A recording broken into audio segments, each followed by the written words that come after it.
अम्मा किसके घर जाएगी? तीनों बेटों और बेटी के चेहरे पर एक ही सवाल था। वह सब के सब 1 घंटे से अस्पताल के बरामदे में टहल टहल कर इस सवाल का जवाब सोच रहे थे। मेरा ख्याल है राजेश भैया सबसे बड़े हैं, इसलिए उनका कर्तव्य है कि वह अम्मा को अपने घर ले जाए।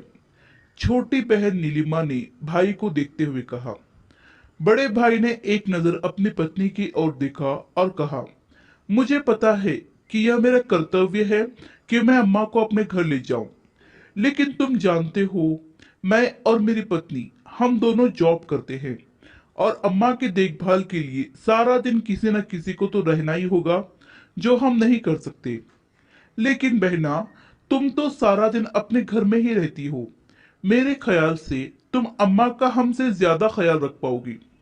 पैसों की चिंता ना करो, जितने पैसे लगेंगे मैं देने के लिए तैयार हूँ। भाई राजेश ने पैसों पर जोर देते हुए नीलिमा से कहा। भैया, मेरी तो बड़ी ख्वाहिश है कि मैं अम्मा का खूब ख्याल रखूं, उनकी सेवा करूं, लेकिन आप मेरे ससुराल वालों को तो जानते हो ना। मुझसे यह बर्दाश्त नहीं होगा कि कोई मेरे भाइयों को बुरा भला कहे। मेरा ख्याल है मनोज भैया के घर अम्मा ज्यादा आराम से रह सकती हैं। छोटे भाई सुरेश ने भी बहन की हाँ में हाँ मिलाई। मनोज और उसकी पत्नी ने एक दूसरे की तरफ देखा। ऐसा लग रहा था जैसे वह आंखों ही आंखों में एक दूसरे को कुछ कह रहे हो।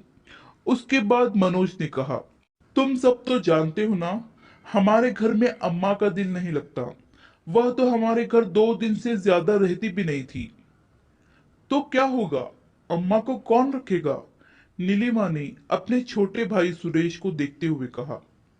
अरे, तुम सब मुझे तो देखो ही नहीं। मेरा तो घर भी बहुत छोटा है और वेतन भी बहुत कम है। मेरी तो मजबूरी है, मैं अम्मा को अपने साथ नहीं रख सकता।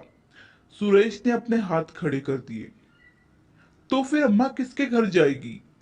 सभी लोग इसी सोच में गुम थे। क्या आप सब वार्ड नंबर 2 के पेशेंट के रिश्तेदार हैं? नर्स ने बाहर आते हुए पूछा। सब घबरा कर उठे। जी जी, हम ही हैं। आपको डॉक्टर वार्ड में बुला रहे हैं। वे सब दौड़ते हुए वार्ड में गए। आई एम सॉरी, आपकी माताजी को नहीं बचा सके, डॉक्टर ने राजेश के कंधे पर हाथ रखते हुए कहा। सबके चेहरे पर उदासी तो थी, लेकिन शायद दिल के किसी कोने में खुशी भी थी कि अब उन्हें अपनी माँ की सेवा नहीं करनी पड़ेगी और न ही माँ को किसी के घर जाना पड़ेगा। यही हमारे समाज की कड़वी सच्चाई है कि अकेले माता पिता 10 बच्चों को पाल सकते हैं, लेकिन 10 बच्चे मिलकर माता पिता को संभाल नहीं सकते। और कई माताएं अपने जीवन के अंतिम क्षण में बुढ़ापे में सड़कों पर रोजी रोटी कमाने में बिताती हैं। कृपया अपने माता पिता से प्यार करें, जितना हो सके उनकी सेवा करें, तो आपके बच्चे भी आपकी सेवा करेंगे और आपसे प्यार करेंगे। आशा करती हूँ ये कहानी आपको पसंद आई होगी।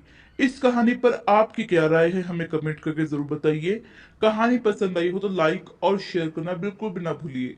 चैनल पर नए हो तो चैनल को सब्सक्राइब जरूर कीजिए। कहानी सुनने के लिए आपका बहुत बहुत धन्यवाद।